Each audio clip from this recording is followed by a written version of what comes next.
Naghahanap ka ng phone. Tapos ang budget mo around 5,000 to 6,000 pesos lang. Tapos gusto mo pa, naka-AMOLED, 120Hz, fast charging at may magandang chipset.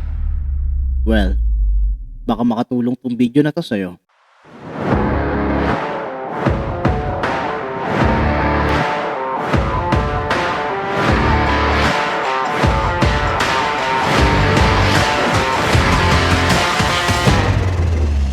Yo, what's up guys? This is Jared of Tech Tambayan at welcome po ulit sa pagtambay nyo dito sa channel ko. And for today's video, meron tayong lumang device sa pag-uusapan. Oo, medyo luma na siya. Ito yung Xiaomi Redmi Note 12 4G sa mas pinababa nitong presyo. At dahil nga nilabas na rin yung mas bago nitong series which is the Xiaomi Redmi Note 13, na pag-uusapan din natin sa mga susunod kong video. Going back to the Redmi Note 12, ang tanong ng bayan, sulit pa nga ba itong bilhin ngayong 2024? At kung naka Redmi Note 12 ka na, dapat ka na nga bang mag-upgrade? So let's find out. Disclaimer lang muna. The product showcased in this content was not provided by the brand.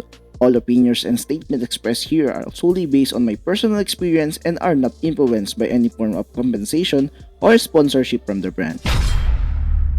Unahin natin yung build and design of this phone. Redmi Note 12 4G uses Corning Gorilla Glass Level 3 protection pagdating sa front and meron tong polycarbonate or simply just plastic pagdating naman sa back panel. Meron din tong rounded plastic rim pagdating naman sa corners. Very comfortable na rin hawakan and easy to carry itong phone na to dahil meron lang tong 183.5 gram pagdating sa weight. On the back of this phone, meron tong matte metallic finish that looks good but still nakakuha pa rin ng mga fingerprint smashes. By the way, meron tong available colors sa tatlo which is the Onyx Gray, Mint Green, and then yung Ice Blue. But for now, the color we had for testing was the Onyx Gray. Pagdating sa camera modules dito sa likod, meron din tong transparent camera module na nakakatulong to prevent dust from getting in between the lenses. And finally, Redmi Note 12 is rated with IP53 water and dust resistance. Even though hindi ito yung pinakamataas na water and dust resistance na pwede natin makuha sa isang phone, it's still nice to have some sort of protection with Redmi Note 12.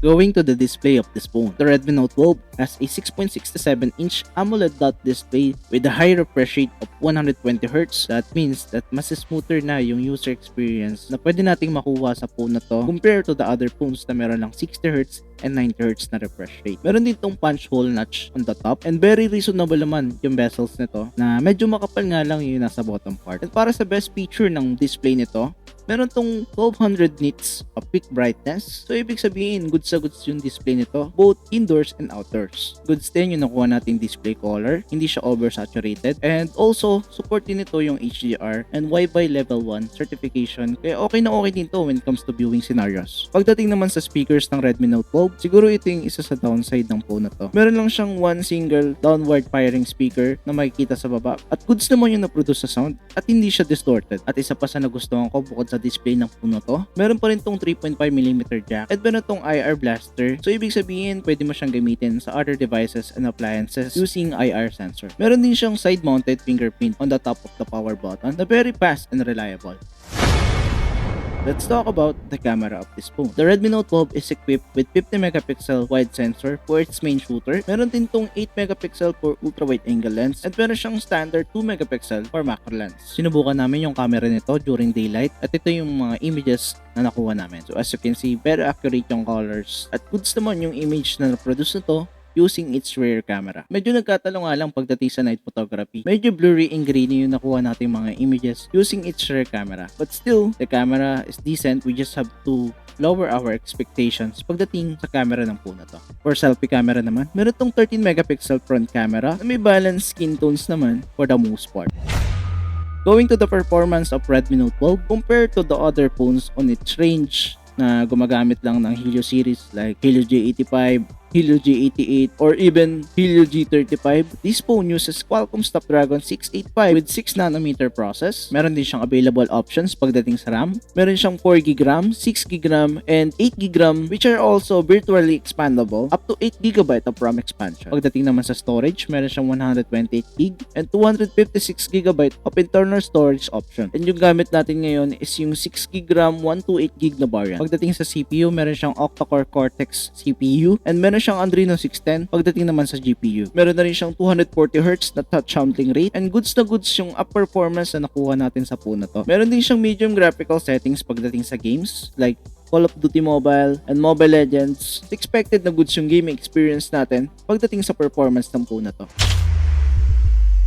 Let's talk about the software of this phone. Siguro ito yung biggest jump ng phone na to. And ito rin yung naging inspiration ko para gawin yung review na to for Redmi Note 12. So finally, from MIUI 14 Android 13 last year to HyperOS Android 14 this 2024. Ito yung pinakabagong UI na makukuha natin from the new Xiaomi and Poco devices na ginamit din dito sa Redmi Note 12. Upon using this phone with its new HyperOS UI, very smooth yung nakuha nating software experience. But still, napakadami pa rin bloatwares and pre-installed application. So you have to remove it manually kung ayaw mo nito. Goods na goods din yung software features and user interface ng phone na to.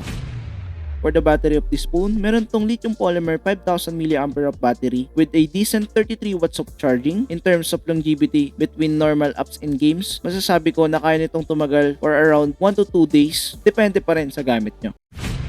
Going to the connectivity feature of this phone, the Redmi Note 12 is capable with Wi-Fi 2.4 and 5 GHz and meron siyang Bluetooth 5.0. Support pa rin niya yung NFC and meron siyang triple card slot with dual nano SIM and meron siyang dedicated slot for microSD which also expandable up to 1TB of storage. And for the final thoughts on the Redmi Note 12, siguro yung downside talaga and yung weakness na nakita ko dito is yung AI night camera niya. Blurry talaga and grainy yung nakuha natin. But still, pagdating naman sa daylight, okay naman yung camera niya. And if you ask me who the phone is best suited, siguro if you are a student or a casual user with casual games, I would love to recommend this. Pero kung heavy gamer ka and you play games like Genshin Impact, siguro you must look for much higher specs and much higher amount of money also. Pero kung casual gamer ka lang and you play games like Mobile Legends, Call of Duty, or PUBG, goods na yung phone na to sa'yo. And is it offering good value for money? I will definitely say yes. For the amount of 5,000 to 6,000 pesos, depende pa rin sa variant and I will link it on the description below. At kung nagustuhan mo ang video na to, please give it a thumbs up, subscribe, at click mo na rin yung notification bell as well. Once again, this is Jared of Tech Tambayan. Thank you so much for watching.